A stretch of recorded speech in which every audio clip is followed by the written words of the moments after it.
संक्षिप्त श्री गुरुचरित्र अध्याय 6 फलश्रुती कठीण प्रसंगात योग्य मार्गदर्शन प्राप्त होईल। श्री गणेशाय नमः। नामधारक म्हणे सिद्धासी तीर्थे करावी किंकारण, विशेष असे काय गोकर्ण म्हणून गेले तयास्ताना। दत्तात्रेय आपण भक्तजन हितार्थ दीक्षेस्तव, गोकर्णी शंकर असे जाण त्रैमूर्ती असती तया ठाई।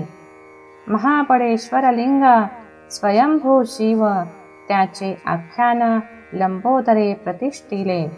पुलस्त्य ब्राह्मणाची भार्या कैलास पदास्तव कैकया, सर्व काळ शिवपूजा रावणे ते देखिले।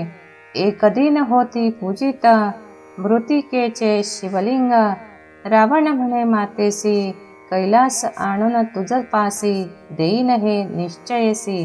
पावला रावण कैलासाशी शुभ्ररम्य पर्वतासी, धरोनी हालवी क्रोधेसी 20 बाहू भुजा पडे। कैलासाचे देवगण भयभीत गिरिजा आपण, शिवास पुसती सर्वजण कैसा कैलास आंदोळत असे। म्हणून कैलासाचे पिहर त्याने जाऊ लागले प्राण, मरणोन्मुख करी स्तोत्र तुची प्राणदाता सोडवी मज। सुटता तेथून लंकेश्वर स्तोत्र करे सप्तस्वर, स्वशिर छेदोनी निज मंत्र वीणा वादन सामवेद गातसे। रावणाचे भक्तीसी प्रसन्न शिव त्वरितेसी, निज रूप घेऊनी उभा राहिला सन्मुख। आत्मलिंग देऊनी त्यासी म्हणे होशी शंभू तुची, ए तुला अमरता पूजिता वर्षे 3। अवनीवरी नेता घरी ठेवितान ए करी, येणे परी नेई घरी काय करीसी कैलासा। ऐसावर लाधेना लंकापुराने हे रावण, परे नारद जाऊन करी चंद्रा सर्व कथन। रावणाचे पाहुन कपट शंकराचा भोळेपण, ब्रह्मा विष्णू शिवापाशी जाऊन वदती का ऐसे केले।